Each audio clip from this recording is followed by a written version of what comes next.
Yo, what's going on out there, fight world? It's your boy Money back with another one, fam. And this one here is on two future Hall of Famers in this fight game. We have Terence T-Boy Crawford, a three-division world champion, a former undisputed world champion, a current WBO welterweight world champion, and he's also the man that just ducked Errol Spence. Then we have Errol the True Spence Jr., the king of the welterweight division in WBC, the IBF, and the Super WBA unified world champion, the man that should now be number one on everybody's pound for pound list, and a man that's trying his best to get us undisputed at the welterweight division. But listen, Errol Spence, go savage mode on Terence Crawford, bro.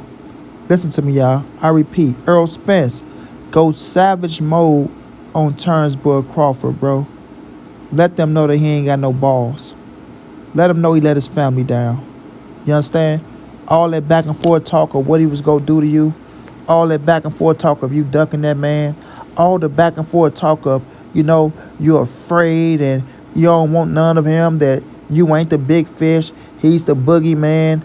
You know what I'm saying? You ducking. You fight your Dennis Ugas instead of him. You fight Danny Garcia instead of him. You fight Showtime Sean Porter instead of him. All these names that you was out there putting in the work getting titles from. You know what I mean? Or you taking the easy route. Or, you know what I'm saying? It's just so much they was saying about Errol Spence. But now EJ should go savage mode on him. Let him know. Yeah, all that shit you said, now you're a pussy. Now you're a pussy. Now you ain't got no balls to step up to the plate and do what you and fat-ass Bomac and your nephew and your sister and your homeboy Bernie said you was going to do. You know what I mean? Terence Crawford and his team, they made, took a lot of publicity from Errol Spence. You know what I'm saying? Oh, Errol Spence this, Errol Spence that. Every time the camera in his face, they asking about Errol Spence.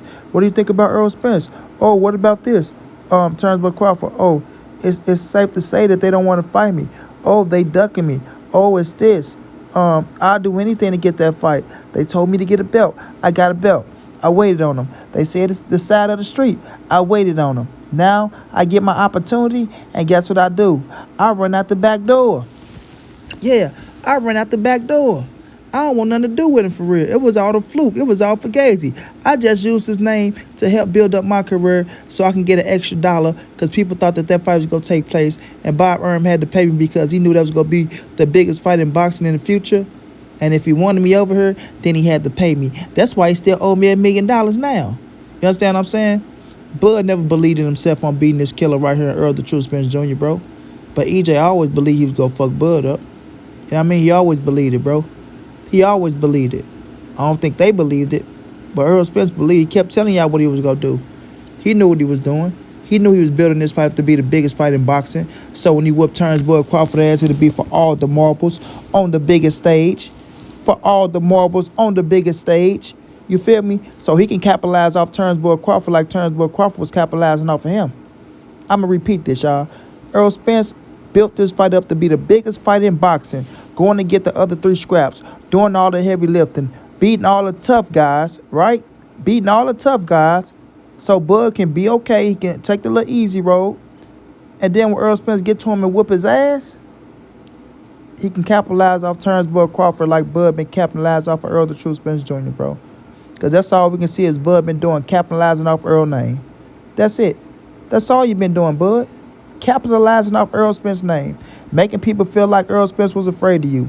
Using that man's name. Oh, where's the big fish? You all in the water. Where you at, motherfucker? Yeah, it's a lot of places to hide around this bitch. But then, once you find the big fish, right? The big fish pull up on your motherfucking ass. You make all the excuses in the world. You make all the excuses in the world. But now, you shame your family. You know what I mean? You shame your family. And Errol Spence, you know what I mean? Blast this motherfucking ass, Errol Spence. Let them know he ain't got no balls. Let him know he let his family down. Let him know they did all that talking for years. For years, trying to cover his motherfucking ass and cover his back. And now when the shit really hit the fan and the contract hit the table, that motherfucker got scared, bro. That motherfucker got scared. That motherfucker say, yeah, the pen ran out of ink. Yeah, the pen ran out of ink. I'ma verbally agree, but my ink pen that ran out of ink, I can't sign my name right now. We got a pen over here, but nah, I like to use my special ink that I put inside this Terence Crawford pen. It's a nice pen. So once I fill this back up with ink, I'll be back to sign the papers. But I'ma verbally agree. And You know what? Y'all could just send a contract to my house because we know how COVID going on and shit like that, monkeypox. They got a lot of things going on out here, a lot of diseases. I want y'all to be safe. I want to be safe. So just mail the contract to my house. You know what I mean? Mail it to my house. They mailed the motherfucker. You ain't heard from them ever since. You feel me? You got your sister out here taking up for you. She telling Negroes to go get a piece of ass because they dogging your little brother out. Oh, leave my little brother alone. Don't y'all have a woman to attend to? Wow, how can so many mans be talking about my little brother like this? Huh? Can't y'all go get a piece of ass? Huh? Go find y'all a piece of ass. She tell niggas to go get a piece of ass and shit. You got the nephew out here, this motherfucker. Man, my uncle don't have to sit around and wait. We not gonna put our money on hold because Errol Spence and Al Heyman, they don't want to sign a fight. You know what I'm saying? My uncle got to stay busy. And he's facing a dangerous opponent in David Evanesian. That nigga don't even know how to pronounce David Evanesian. That nigga never know who the fuck David Evanesian was. The nephew never knew who David Evanesian was, but now he dangerous for his uncle now. Right? You got Bernie old capping ass. Bud want to fight? We all know Bud want to fight. Them mans didn't want to pay him. But Bud took 35, 65. He took the less of the money, man. The man want to fight, man. The man not worrying about the money, man. Then the nephew pop his silly dumb ass up and snitch on his uncle. It ain't no 65, 35, I tell you that much. You can get that shit out your head. That's a fact. Ain't no damn 35, 65. I don't know where they got that from. So the nephew just snitched on Bernie motherfucking ass and snitched on Bud and them for lying about the 35-65. Steven Espinosa told y'all don't want no 35-65, but people still running with 35-65 and Bud ain't showed a goddamn receipt check. Then y'all know fat ass Bo Mac, he can't keep his mouth closed, so he just been quiet about everything. Bud most definitely let him down. All the shit he talk, oh yeah, you know Earl Spence, man, he a robot, he's basic. He don't do nothing good. Bud is very special. And yeah, Bud go beat his ass, and we just go knock his ass out, and that's go be that. Now Bo Mac looking like, goddamn, Bud, you let me down. You got these people talking bad about us. You got these people knowing now that we don't believe in ourselves, right? You done fucked up. The jig is up. We can't do it no more. He actually did what he said he was gonna do. He got the other 3 scraps, right? He got the other 3 scraps, and now he knocking on our door. He knocking on our door.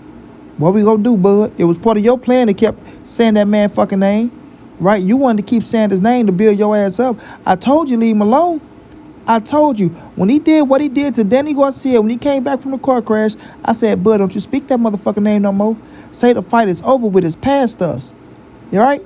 Say it's over with, it's past us. Don't speak his name. He back from the dead. Don't speak his name. And what Terence Boy Crawford do? Spoke his name. You know what I mean? Errol Spence give him what he wanted, motherfucker still run. Right? Go to motherfucking BLK Prime, get his ass, what I'm looking for, y'all? They saved his ass. Basically, they saved him. You know what I'm saying? Bailed him out. That's what I was looking for. They bailed his ass out. BLK Prime bought their motherfucking ass alone. They scandaled his ass and bailed him out of ass whooping. You feel me? That motherfucker was happy to see BLK Prime. Happy Blue Blood came with the opportunity to save his motherfucking life from Errol Spence beating the fuck out of his ass. You feel me? But he shamed his family. He shamed them. You know what I mean? His mama was looking for a kid to whoop his ass, and she found one in Earl the True Spence Jr. Yeah, that Texas boy go stump a mud hole in his ass. But he didn't want to get into that ring because he was afraid of it. He was afraid of it.